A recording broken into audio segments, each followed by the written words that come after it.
Welcome to Marketecture, where you can get smart, fast, with in-depth interviews of leading technology vendors. I'm Mike Shields, and I'm here with Mike Kim. He's the Chief Product Officer at Simulmedia. Hi, Mike. Thanks for being here. Hi, Mike. Good to be here. Happy to chat with you today. Same. So let's just start from the beginning. Tell us about Simulmedia. Can you give us some of the basics, when the company was found, where you were based, how many employees you have? Sure. The company was founded in 2008. I'd certainly be remiss if I didn't mention Dave Morgan, certainly a pioneer in the ad tech space, founded Real Media in Dakota, and in 2008 started Simulmedia, and, really being more of a data-driven, digital-like approach to TV advertising.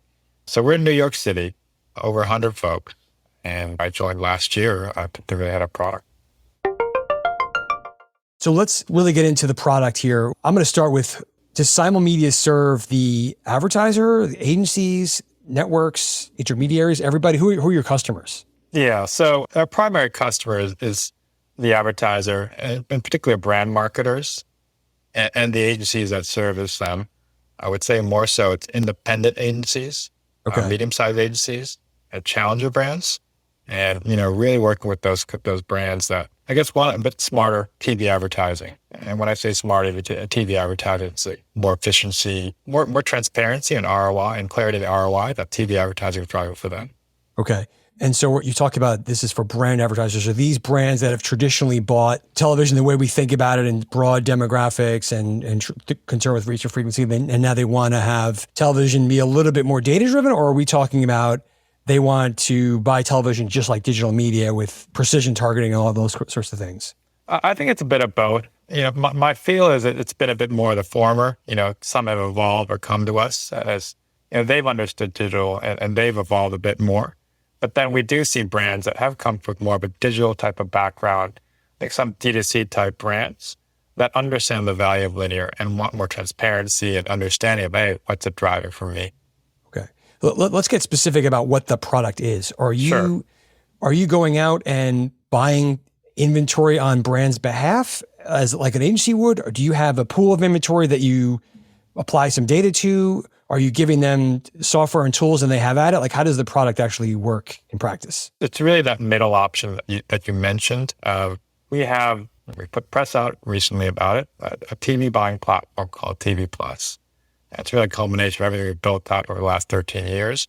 I think key to that is, and we have 130 plus direct integration with linear TV ad networks, and then 250 plus partnerships overall on the supplier inventory side to buy CTV as well. So that linear inventory spans across cable, broadcast, and OTAs, and we buy nationally. So we use our platform to buy that, that inventory smartly. And we can get more into like the actual logic and algorithm, but that's it in a nutshell.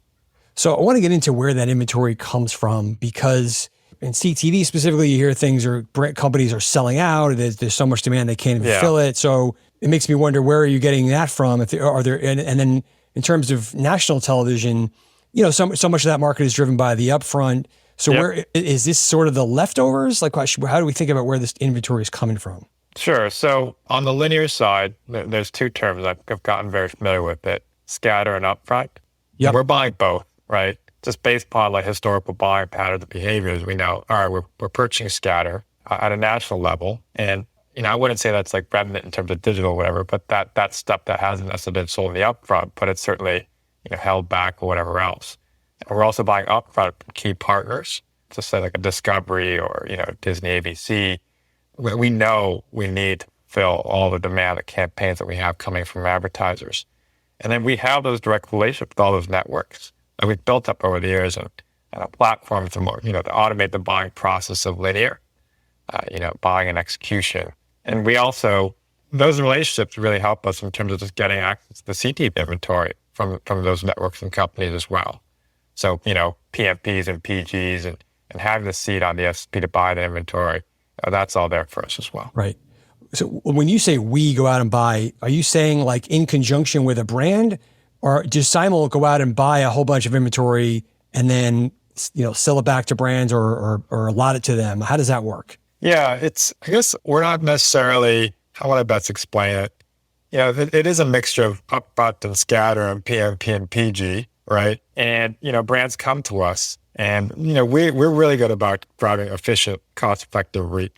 right? Aggregating all those different networks, all those different sources of inventory, and really stitching together a national viewing audience. This is really, really challenging in this increasingly fragmented environment. And so TV historically has been, hey, I want to put a couple million bucks up front, buy, back in the day it was Seinfeld or whatever else, and now it's maybe Law and Order SVU and NFL or stuff like that. So our automated buying capabilities, I don't want to go too far down this, we're seeing more coming our way in terms of just wanting to buy content, just because of the landscape and how it's shifting. But really, historically, what we've done is we've worked with all our advertisers, and they've come to us with their audiences, like their audience targets and everything else. And, we, through Experian and first-party data and the Nielsen data, constructing the demo and the viewing patterns and everything they want to reach. And we're forecasting that against all these spots that we see right out there, are based on all of your behavior. So someone tuning to TNT at 8 p.m. or whatever else, so projecting those audiences and forecasting impressions against that, and then constructing a plan that meets those advertisers' needs. And also supplementing it with those high visibility content buys as well, if they so choose. So, they want NASCAR, they want NFL. And then, that plan is constructed, proposal accepted by the advertiser, and then we execute on that. And that execution, I think, is the key part about it. We do on demand go and buy in the scatter market, but we do have upfront pools available to us that we know we draw from as well, right? And we're doing this allocation. And then also, in order to drive the most incremental reach, if they opt in, sending in a CTV, and I don't want to get too far ahead, but we do have this Player One division, and really looking at extending this into games as well. Yeah. I want to come back to Player One. Sure. But just so I understand, when you talk about you have inventory pools in the upfront, does that mean, so when NBCU is kicking off its upfront, they start selling, you're going out and buying inventory from them, and whether you have a client interested or not, and then using that down the road, or are you doing it in conjunction with a brand? It's the former. That's something that we've evolved into, just because, just getting transparent here, obviously, like we want to secure that inventory and have cost certainty or cost sort of locked in, right? With the network partners that we really work closely with and then help them sell their inventory. Okay, now a couple of questions. So presumably big media buy agencies, they'll always tell you they can get great costs. They buy in bulk, that's their power.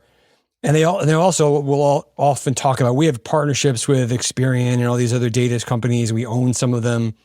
Why can't they do this themselves? Yeah, that's a good question. It's something that I, really drilled into as I came on at Simulmedia. And I think our sort of value prop or positioning against the traditional ways and the holding companies that have bought TV is that we've been a much more agile, flexible, and fast.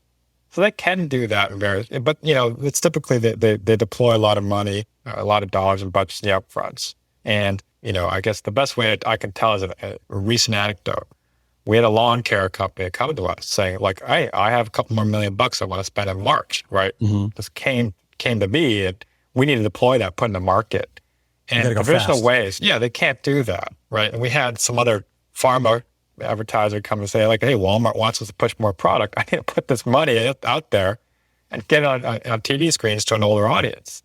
And so I think the key for us is just, that efficiency, speed component, being able to construct a plan within a matter of days and weeks and get it on TV screens, both on linear and CTV quickly, right? And being more agile. I know those words are buzzwords, but truly it's like, that's what really appealed to me coming on is like, oh, crap, it's different. And we're able to get those dollars out there and deployed, activated within a matter of a week. Thanks for listening. To hear the complete interview, subscribe at marketecture.tv.